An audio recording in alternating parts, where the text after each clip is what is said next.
Segment tonight, testifying before the Senate Homeland Security Committee yesterday, Undersecretary for Intelligence Francis Taylor said this about ISIS possibly crossing the southern border into the USA. There have been Twitter, social media exchanges among ISIL adherents across the globe speaking about that as a possibility. And why not? As we saw with the Central American children, it's not difficult to illegally cross the southern border into the USA. Joining us now from Washington, Miss Laura Ingraham. Now, before we analyze the border terror situation, I want to play you soundbite from Bob Beckel last night on The Factor. Roll it. The threat level of ISIS. We're all scaring people to death. My son said to me before he went to college, Dad, should I be worried about ISIS? I said, absolutely not. So there are some that are downplaying the ISIS threat. And you say? Well, I know that the world's going to come to an end when I say this, but I see and understand what Beckel is saying, and let me tell you why. I think we have to learn about what happened. 13 years ago, our nation was under attack. We had a lot of vulnerabilities, Bill. You've discussed them at length on this show, right? Vulnerabilities on the homeland.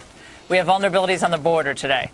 We have these really horrible, brutal people who've been fighting a conflict with each other, a tribal conflict, essentially, for 1,000 years in Iraq. We lost a lot of good men and women in the Iraq War. We could debate that on and on and on. I was a huge supporter of the Iraq War.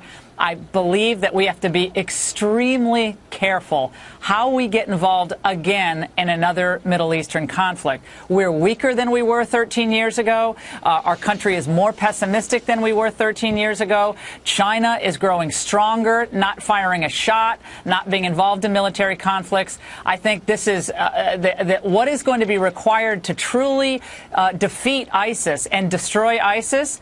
I'm not sure the American people, frankly, or our economy are going to be all in. That's a very big concern of mine. I think the beheadings, as I said, mobilized or galvanized public opinion, at least in the short term, but Americans do drift. However, what I'm concerned about is our government. And, you heard Jay Carney saying, oh, no. Look, let's just admit the mistakes, all right? Admit the mistakes. That the first Iraq war, probably we should have done that differently. I mean, not that Saddam Hussein wasn't a threat. He was. But, again, if we had to go back in a time machine, I don't think we'd do it the same way. All right, Afghanistan. Again, Karzai government was corrupt. It didn't help us. We lost a lot of brave people there. And then the Bush goes out, and then we get a new president who continues to make mistakes.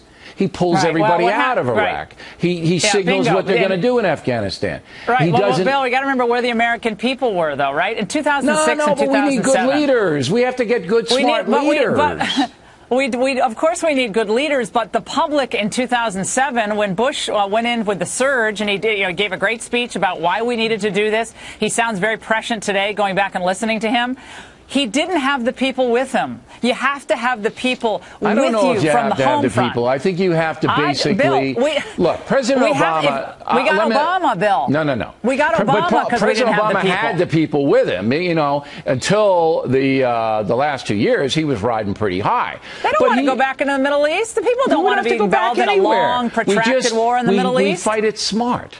All right? We don't take all the troops out of Afghanistan. We don't take all the troops out of Iraq. We keep some there for stability purposes. Hey, we're still in South Korea. All right? You have to keep them there for... We are still in South Korea. And there's a reason we're there. Bill, I think the only point I'm trying to make is that we have to understand the world as it is today, right? Not the world that we want it to be, where we were nation building, we're the world police, it's Team America World Police. We don't have the money.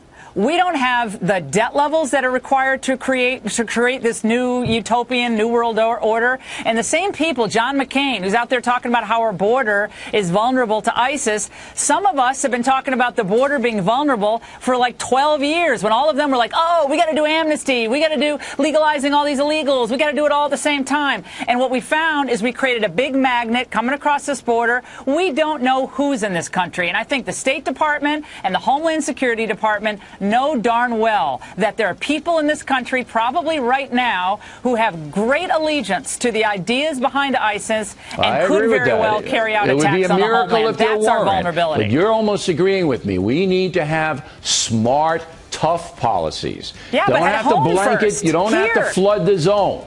You just have to anticipate problems. And the president now did not, or does not, or will not anticipate problems. And that's why we have. How about the fact, I gotta go. Bill? How about the fact? How about the fact that we student visas? We're not even tracking the people coming into the Should be a country felony, and leaving the country. A felony for any person to overstay a visa. Felony. Exactly. Laura, thank you. Directly ahead.